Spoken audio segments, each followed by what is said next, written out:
Welcome to CCTV. இந்த வண்டி பாத்தீங்கன்னா டொயோட்டாவோட ஹை ரைடர். இதுக்கு வந்து கஸ்டமர் வந்து எனக்கு க்ரூஸ் கண்ட்ரோல் வேணும் அப்படின்னு சொல்லி கேட்டிருந்தாங்க. அதை நம்ம இப்போ இன்ஸ்டாலேஷன் பண்ணிருக்கோம்.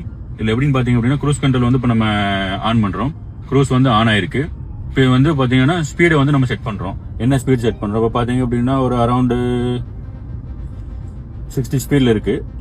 செட் பண்றோம். 61ல செட் ஆயிருக்கு. நான் கால் 2 எடுத்துட்டேன். இங்க கீழே பெடல் ஏபிசியில பாத்தீங்கன்னா எதுவுமே நம்ம லெக்கே வந்து அதில் வச்சிருக்க மாட்டோம். இப்போ ஸ்பீடை வந்து இன்க்ரீஸ் பண்றோம். 62, 63, 64 இந்த மாதிரி வந்து இன்க்ரீஸ் பண்றோம். க்ரூஸ் வந்து ஆட்டோமேட்டிக்கா உங்களுக்கு ஆக்டிவேட் ஆகி போயிட்டு இருக்கு வண்டி. அப்புறம் ஸ்பீடு வேணாலும் டிக்ரீஸ் பண்ணிக்கலாம். 63, 62, 61 இந்த மாதிரி ஸ்பீடு பார்த்தீங்கன்னா டிக்ரீஸ் ஆயிடுது. எல்லாமே நம்ம உங்களுக்கு வந்து ப்ராப்பரா செட் பண்ணி கொடுத்துட்டோம். இந்த மாதிரி இப்போ நம்ம க்ரூஸ் ஆக்டிவேஷன்ல போயிட்டு இருக்கு. சப்போஸ் ஏதோ ஒரு ஆப்போசிட் டிஸ்டர்பன்ஸ் இருக்குது அப்படிங்கும்போது நம்ம பெடல் டச் பண்றோம். க்ரூஸ் வந்து கட் ஆயிடுச்சு. அதுவும் ப்ராப்பரா ஒர்க் ஆகுது. இந்த மாதிரி எல்லா வண்டிக்கும் நம்ம க்ரூஸ் வந்து ஆக்டிவேட் பண்ணிட்டு இருக்கோம்.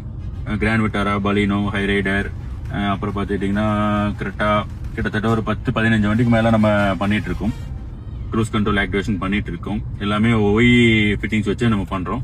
இந்த மாதிரி மோர் அப்டேட்ஸ்க்கு வந்து உங்களுக்கு இன்ஸ்டாகிராம் பேஜை ஃபாலோ பண்ணிக்கோங்க. தேங்க்யூ.